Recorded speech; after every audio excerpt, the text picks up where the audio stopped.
বারবার আমি যে কথাটা বলছি, আমাদের জমি আমরা ফেরত পেতে চাই, আমরা আর কিছু চাই না। আর যদি তুমি ফেরত না দিতে পারো, টাকা হাতে তুলে দাও। এটা তো সিম্পল হিসেব।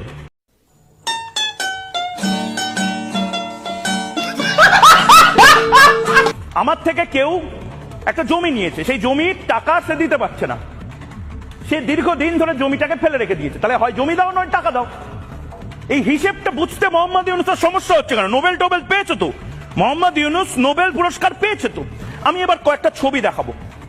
ঢাকা শহরের মতন 6টা ঢাকা আসলে মোহাম্মদ ইউনূসকে দিয়ে দিতে হতে পারে। দেখুন, ঢাকা জেলার আয়তন মোট 1663 বর্গ কিলোমিটার, 1463 বর্গ কিলোমিটার মতন। হিন্দুদের জমি 20 লক্ষ একর, অর্থাৎ 6 গুণ প্রায়, মানে 8094 বর্গ কিলোমিটার, 8094 বর্গ কিলোমিটার জায়গা হিন্দুদেরকে দিতে হবে।